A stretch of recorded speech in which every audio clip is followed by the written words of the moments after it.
Hi, I'm Wayne Jones. Welcome to Writing and Editing. Today, my co-host Jennia D'Lima talks to Jackie Krantz, who discusses the paper she wrote at Portland State University as part of her publishing degree. This is Standardizing Profit and Loss Statements in American Publishing, episode 237 of the podcast. Hi, so today on the show we have Jackie Krantz, who just graduated recently, right? Yes, in June. With a master's in book publishing. And we're here to talk about your paper that you published. If you want to tell people a little bit what that's about. Yes, it's called an Industry Standard Profit and Loss Statement for Book Publishing Professionals in the United States. And so it is what it sounds like it's about, which is P&Ls, profit and loss statements. In book publishing, they're used as predictive tools to kind of see how much money a book is or could potentially make for a press before it gets acquired. It's usually used as part of a marketer's or an acquisitions editor's pitch to the press as to why they should acquire the book. It differs from other industries because other industries use P&Ls more as descriptive tools. So for other industries, they're going to show like revenue and income that has already occurred in the business. And so they're pretty unique in book publishing in that way. And they're not very it's a nebulous topic. P&Ls are a nebulous topic in book publishing because they're not talked about very much, and there's also not an industry standard. Yeah. So I learned that in my intro to book publishing class in the book publishing program at PSU. And like when you go into the book publishing program, you're going to be making like a final research paper. And so I was already thinking about what I would want my final research paper to be about. And so when I heard that there was no industry standard for this like complicated topic, I was like, interesting. I wonder if I can make an industry standard. And so that was like the premise of my research. Was there anything else that you considered before you chose profit and loss statements, or anything that was related to that, or you maybe tried to combine it all into one paper first? I had a whole bunch of ideas that weren't really like connected to each other. Another one was not going to be feasible as a research topic. It was going to be like best book publishers in every state, or like best, or like best bookstores in every state. And that's just like outside the scope of a graduate student's research paper.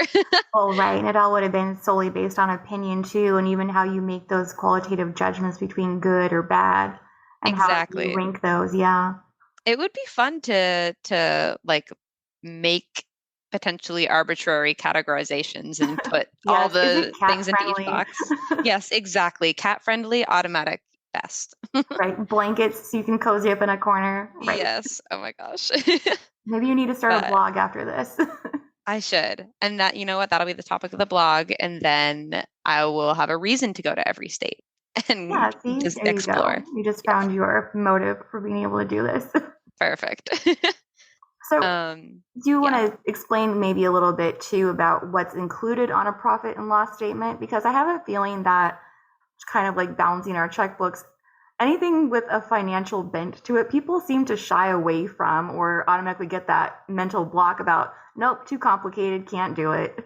It is super complicated, but it doesn't necessarily have to be. And that was kind of what I was going for with making my industry standard one, is that it would be easy to use. And really, after all of my research was done, I came up with 9 key components that are shared across like all the P&Ls I was looking at.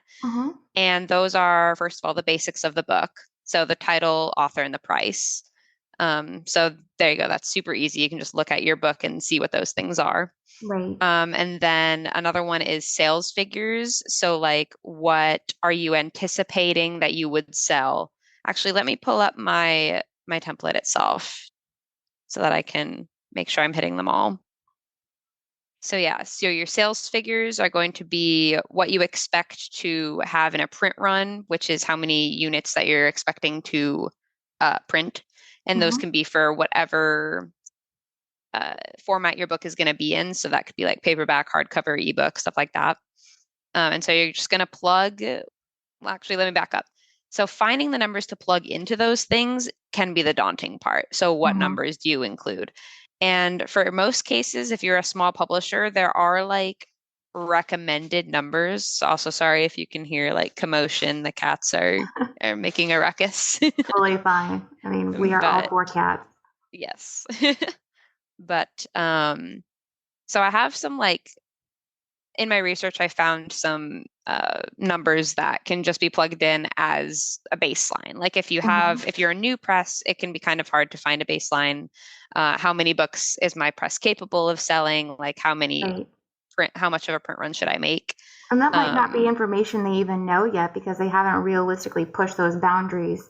They might have an idea in mind, but it might not really match what's going to happen.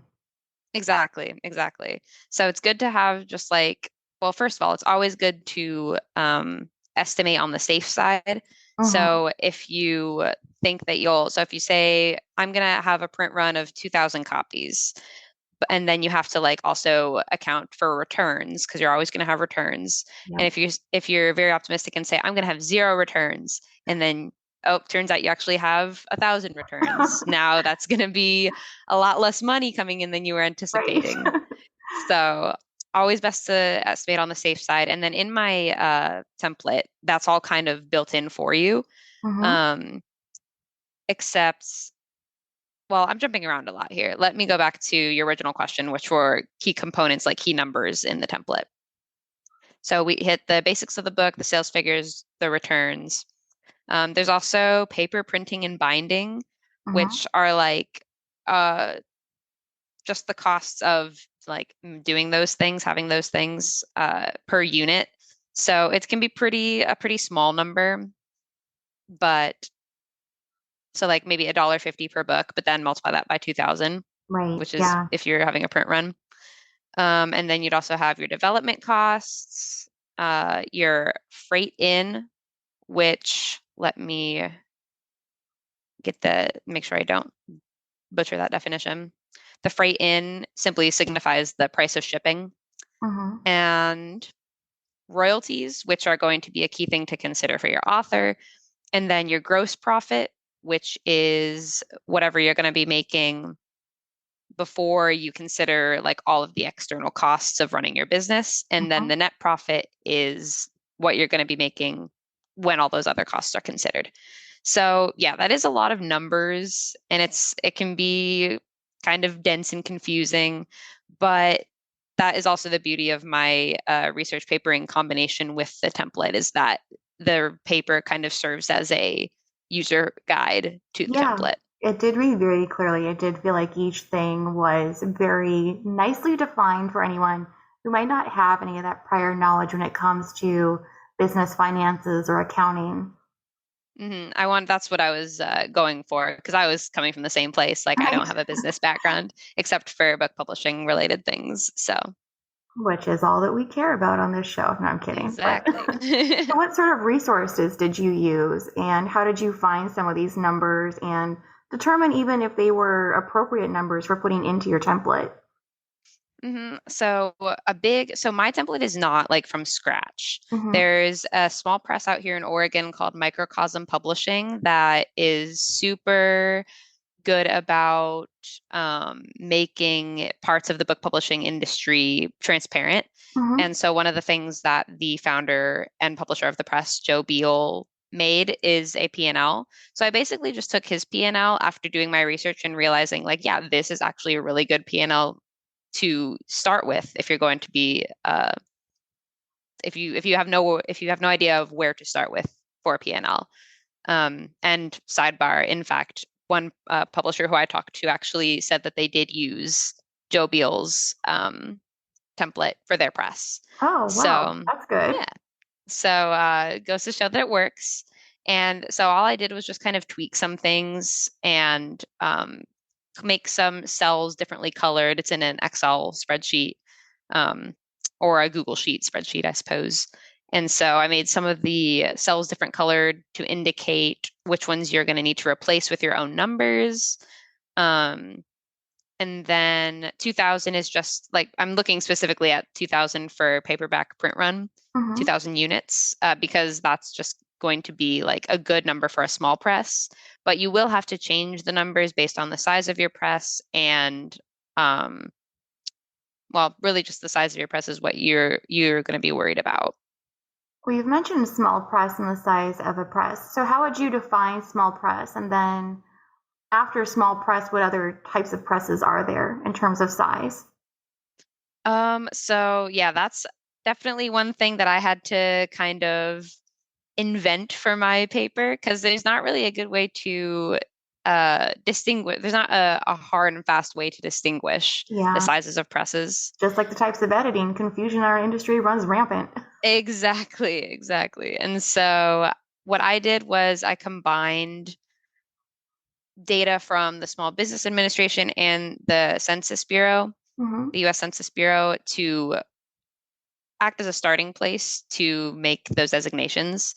And I decided that I was going to have 4 categories to describe the sizes of presses.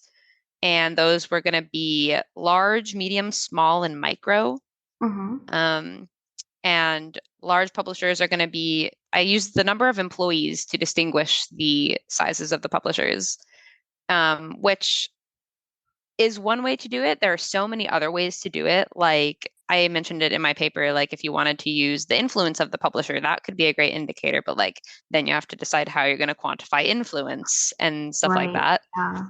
So I use the number of employees, and so a large publisher has 1,000 or more employees. A medium publisher has 200 to 999. A small publisher has 100 to 199, and then a micro has less than 100. And so with those designations, most of the presses I reached out to were micro, just because like you can think of it like a pyramid. I would think most of the publishers that you're going to come across are going to be micro, and then less and less as you get larger. And I'm guessing that's what you found even when you were researching presses to reach out to. Definitely, yeah. Out of all the presses I reached out to, I think I had like 3 that were large. Well, presses I reached out to or presses I received. Yeah, presses I reached out to. 3 were large, 3 were medium, 2 were small, and the rest out of the 94 that I reached out to were micro. Oh, yeah, that really puts it in perspective. Yeah. Yes. So Did I answer your question? So going back to even just small presses versus micro presses and looking at the profit and loss statements, is there a reason you focused on that sort of press and not, say, a medium press or maybe some other type of press? And do you think that the profit and loss statement that you've put together would apply to one of any size, or is it specific for that size? I think that, let me move my microphone away from my mouth. I think that it could be used for any size, though I think that since publishers start out as micro presses using my designation, then that would be potentially where they need the most help. And then as the press gets bigger, then they'll have more experience, and then they might not necessarily, like they already have their profit and loss statement to use. So I think that any publisher of any size could use it. And that is kind of the goal of the paper, is that potentially every publisher could use this template. And then it would make discussion about P&Ls and finances and all those types of things easier across the industry. Yeah, it gives it a basis for comparison too. Definitely. But I do think that small and micro presses might find it more useful. So from a business standpoint, did you look into why this was going to be beneficial? Were you looking at anything like the longevity of the company or the company's rate of success at being able to continue to become just a company, to continue functioning? Like, are you asking about like how a P&L could help with those things? Right. If that's anything that you touched on in your research or that you maybe read about as you were doing your research, even if that's not included in the paper. I think the closest thing to that is that there is a lot of well, there's not a lot of discourse about P&Ls in general, but out of the Mm-hmm. discourse that there is, there's some about whether or not they are actually useful because they're predictive tools. And so people will say, like, you can just fudge the numbers and then acquire the book because you say, oh, look at this. I'm going to have zero returns on this book because it's going to sell so well. And if you can back that up in any way, then there you go. You can use Mm-hmm. that. But, and so people will argue like it's not really going to be a useful tool. But, and so you could like take that stance, but it is for me, someone who likes to, uh, try to predict the future, I guess, then, and also using those predictions or backing up those predictions with like numbers that make sense and are realistic, Right. then that can be really useful for the press to determine like, okay, this story is real, this manuscript is really good and it's really interesting, but is the market ready for it? And also, does the press have the capability of selling a book like this? Like looking at the Um, backlist, looking at how yeah. perhaps you're trying to sell a fantasy novel and tried to sell fantasy novels in the past and they didn't sell well. Like you're looking at those numbers of those P&Ls potentially, and then you can compare it to the P&L that you're making now and fill those numbers in and say, okay, this might not be the best book for our press, Mm-hmm. if that makes sense. Oh yeah, no, it definitely makes sense because you mentioned before that it was future looking and making predictions, but at the same time, you're using it to make more informed predictions every time you use one. Exactly. The more P&Ls you use, the better your P&Ls are going to be at predicting. Mm-hmm. When you were contacting presses, did you find that they were familiar with a P&L, or did you find that some of them were a little fuzzy on what exactly that included? Yeah, it was super interesting. One press said flat out they didn't know what a P&L was.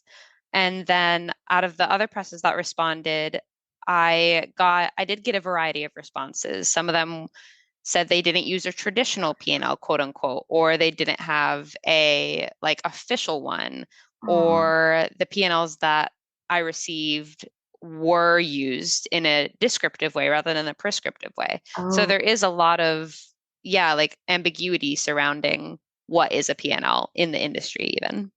right, which shows exactly the need for your paper because that level of variance just seems like it can't be good for figuring out what's best for your business. I know.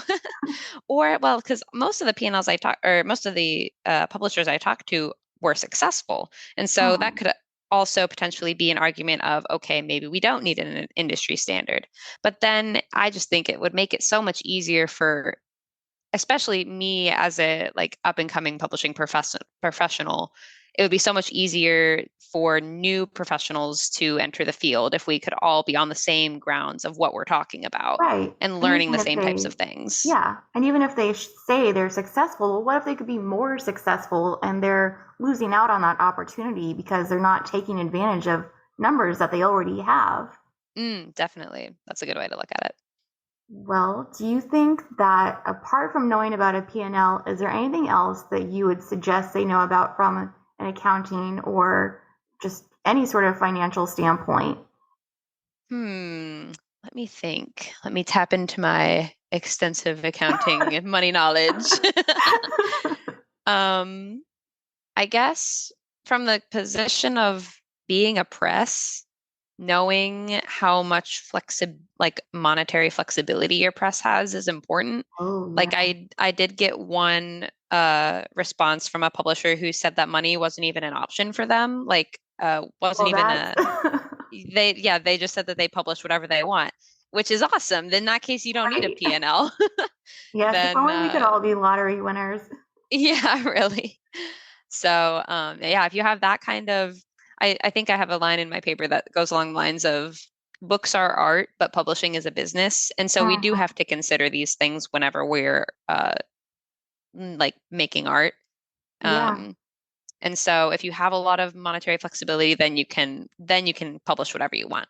But if you are tight on funds, then that's even more of a reason to use a P&L and try to be predictive and try to use the right numbers. Hmm. Do your research, use my paper, use other people's books. Other people have writing on them. I use a lot of good sources like like Thomas Wall's Publishing for Profit. That's a good one that I use that has information about P&Ls and so many other things. And Don B. Thompson's Merchants of Culture. And then Joe Beal also has a book called People's Guide to Publishing. And those are all really good sources to use to help you have a successful publishing press, not just from the side of having good, like putting out good books, but also being able to sustain that business. Right. Yeah. Which is really what so much of this comes down to, because that's something else that we see a lot is small presses closing suddenly, or they drift along for a few years and then they close. So It goes back to that they're successful now, but you can't assume you're going to be successful forever just because you've done it this way and you've been okay so far. Definitely. I don't know if that's something you looked into also. Did you look at the number of small presses that close, and did that influence your paper at all?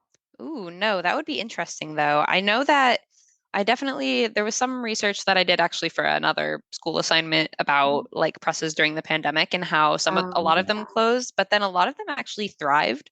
So it's just like hard to predict like when a press is going to close, if it's going to close. So doing all that you can to, how'd you say, like maintain your press is better to do it proactively rather than retroactively. Yeah, exactly.